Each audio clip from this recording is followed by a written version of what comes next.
That is one of the most recognizable themes in the history of television from a show that has never been off the air since the mid-1950s, The Honeymooners. Joining us on the program this morning is one of the four great actors that made up the legendary cast. She played Trixie Norton, the wife of everybody's favorite sewer worker Ed Norton, who were neighbors of Ralph and Alice Crampton. We are very honored to welcome Joyce Randolph to the Suncoast Morning Magazine, joining us from her home in New York City. And Joyce, thank you for taking some time to talk with us this morning. How are you? I'm just fine, thank you. Great to have you with us, and it is just a lot of fun to, the Honeymooners has been on TV. I guess in New York it's never been off the air. Channel 11 has shown the reruns consistently since it went off network, hasn't it? I guess so, mm-hmm. And WPIX. WPIX, and then Nick at Night recently put them on about a year or so ago, and that has just been consistent since then. I'd just like to take a few minutes to get your thoughts on Art Carney, who recently passed away. What are some of your memories working with him? Oh, gee, we really miss Art. He was the sweetest person in the world, certainly the most talented, and actually he'd been ailing the last few years. I hadn't seen him, but I chat with his wife, Jean. Mm-hmm. But, he was just divine to work with,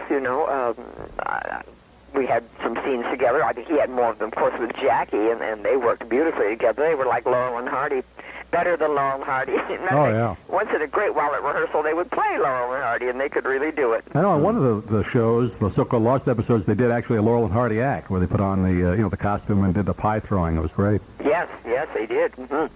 But yeah, he was one of the great, I don't know if you want to call him second bananas, but just the great part of a comedy team. Did so many other characters other than Ed Norton on the show, on the variety portion, but most notably known as Ed Norton. But yeah, just a tremendous actor. Did a lot of work in radio before he went into television. Also worked, I think, in one of the big bands, didn't he?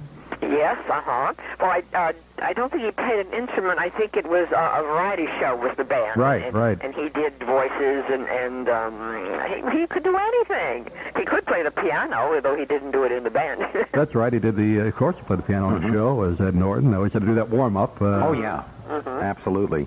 How many, just to remind our listeners, how many years did that program air? Well, we started initially? in 1951 locally here at Channel 5. And which is Fox 5 nowadays. It was Dumont in those days. And then we went to CBS 1952 to 1957. Mm-hmm. And a number of episodes done. And what was it like doing that program? Because, back then the program was live. Oh, yes, absolutely. Everything live, Jackie. Wouldn't work on film.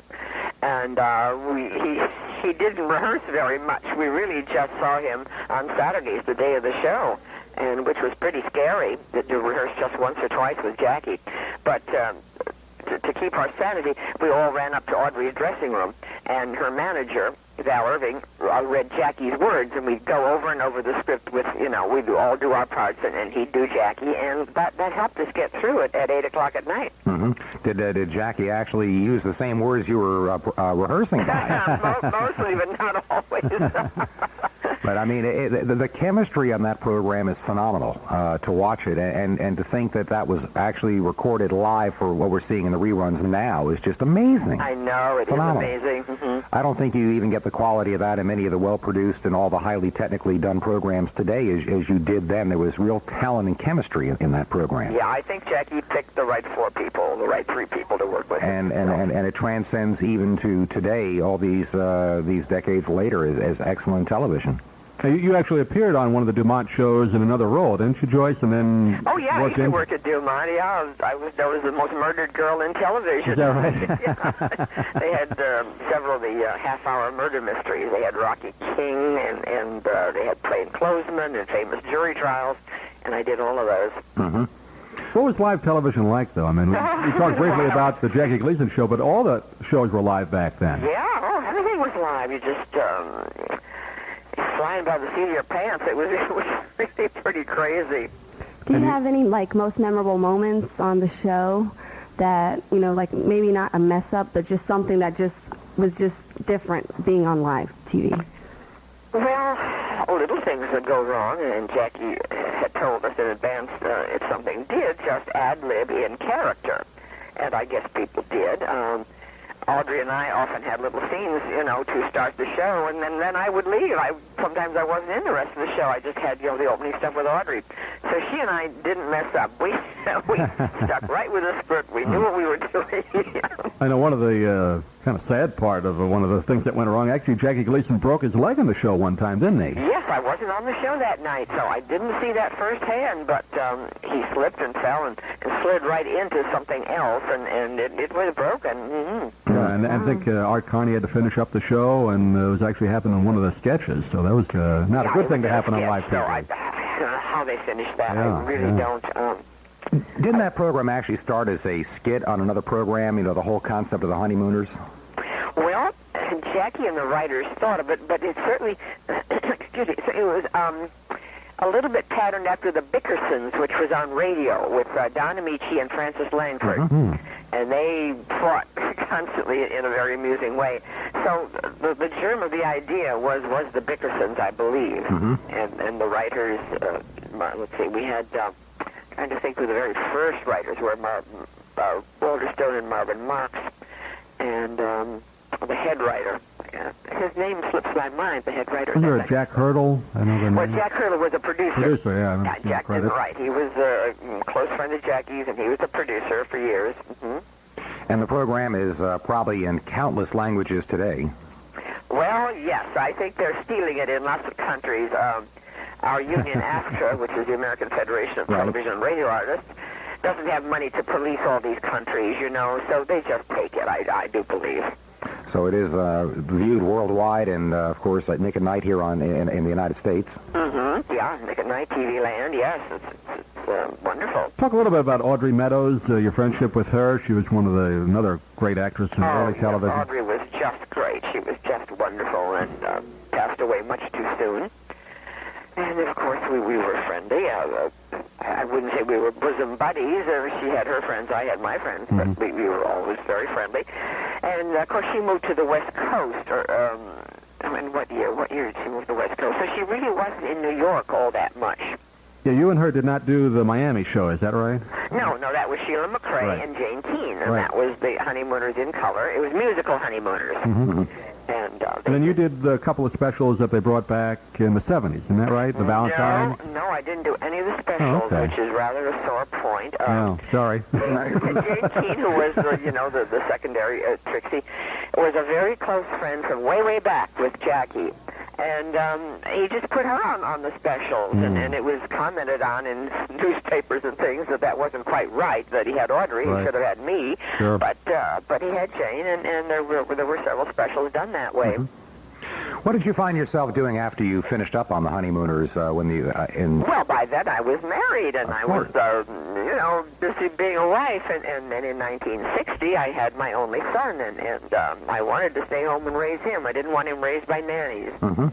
And I just did, bits and pieces of things, a little summer stock, a little winter stock, an occasional commercial, and shows at our club, the Lambs Club, which is the oldest theatrical club in America. Mm-hmm. And my late husband, Dick Charles, was the shepherd of the Lambs, meaning president of the Lambs, for the last 11 years of his life. Mm. And so I was always busy at the club. I was going to ask you about that. Still am to this day. I was going to ask you about that. You are the first lady of the Lambs Club, and they have events usually all the time, but usually every Friday they do a little we get together every Friday night and have a wonderful time. And lots of singers have joined. The singers want to sing, so they get up and sing, and we provide a pianist for them, and Friday nights are very good. We were talking a little bit earlier. Unfortunately, Alan King passed away over the weekend, a big member of the Friars Club. I'm sure he'd been to many Lambs Club events as well. And, a few. The clubs are always a little bit, once in a while, hostile towards each other. Right? We have the Players Club, the Lambs, and the Friars, and they're all individual, and there's a little bit of getting together. As a matter of fact, recently Pat Cooper, that wonderful comic at the Friars, did do a luncheon for us at the Lambs, and he was hysterically funny. Oh, he's great. It was a wonderful luncheon. Yeah. And talk a little bit about your work with the Actors Fund. They do a lot of great charitable work for actors. Unfortunately, some have fallen on hard times. The Actors Fund is for anyone connected with the theater, not just actors and actresses. It's for all the backstage people and everything. And the slogan is, we take care of our own. And yes, we're we have a huge organization now. And also, it's in Hollywood, too. And they have a home in New Jersey, which I happen to be able to visit a few Englewood, times. New up Jersey, there. we have the retirement home and the nursing home.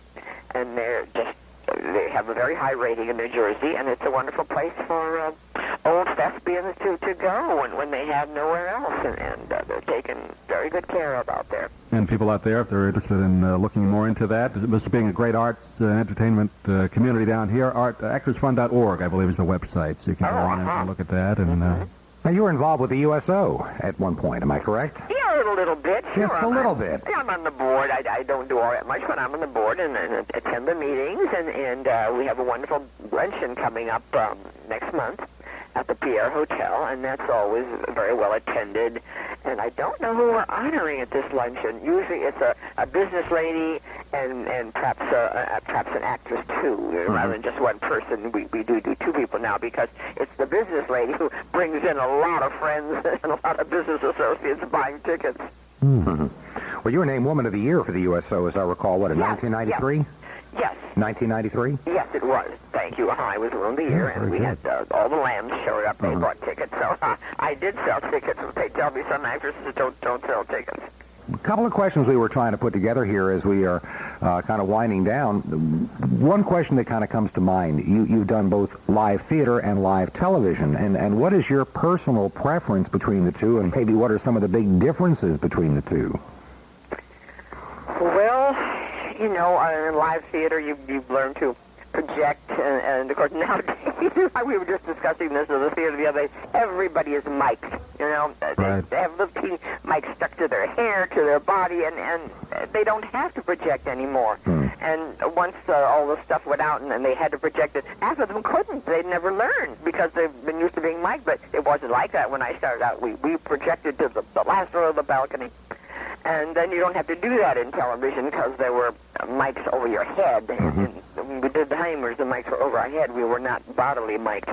Right. So we did, Jackie said, do it just like a play. And we did tend to project quite a bit. And we'd all been stage trained. And particularly Audrey and I had. And oh, yeah, and your voices all carried quite well, which had to make the guy doing sound on television very happy. I guess. Having run a boom mic in my life once years ago, I mean, it is easier to follow a voice that's audible versus one that's, kind of trailing off. Yeah. That does help quite a bit. I always enjoyed on the Honeymooners, you talk about doing it live like a play, and the audience reactions to those shows, you could just tell from the live studio audience. Yeah. They were really into those episodes. Oh, weren't yeah, they? and that's what Jackie wanted. You see, he said comedy isn't funny if it's over rehearsed, and you had to be very live. Audrey, also, sometimes, we rehearsed so little that we weren't quite sure of our movement. But Audrey said, just stand close to Jackie because the camera's really That's right, follow Jackie. Well, you barely only had like one or two sets for the whole program, it seems. Yeah, well, there was a Norton apartment, and people don't seem to remember that, but there was, we did have a set for the Nortons. So you had a television, you had all the appliances. You had all the appliances that the Cramdens couldn't afford. Yeah, it was fancy, and crazy wallpaper. That's right. Talk a little bit about, I guess, television shows today. They're kind of compared to the Honeymooners. I think King of Queens and Everybody Loves Raymond, which is kind of compared to that with the same kind of feel, a real family, real tight-knit cast. The wife kind of nagging him a little bit in Everybody Loves Raymond. Right.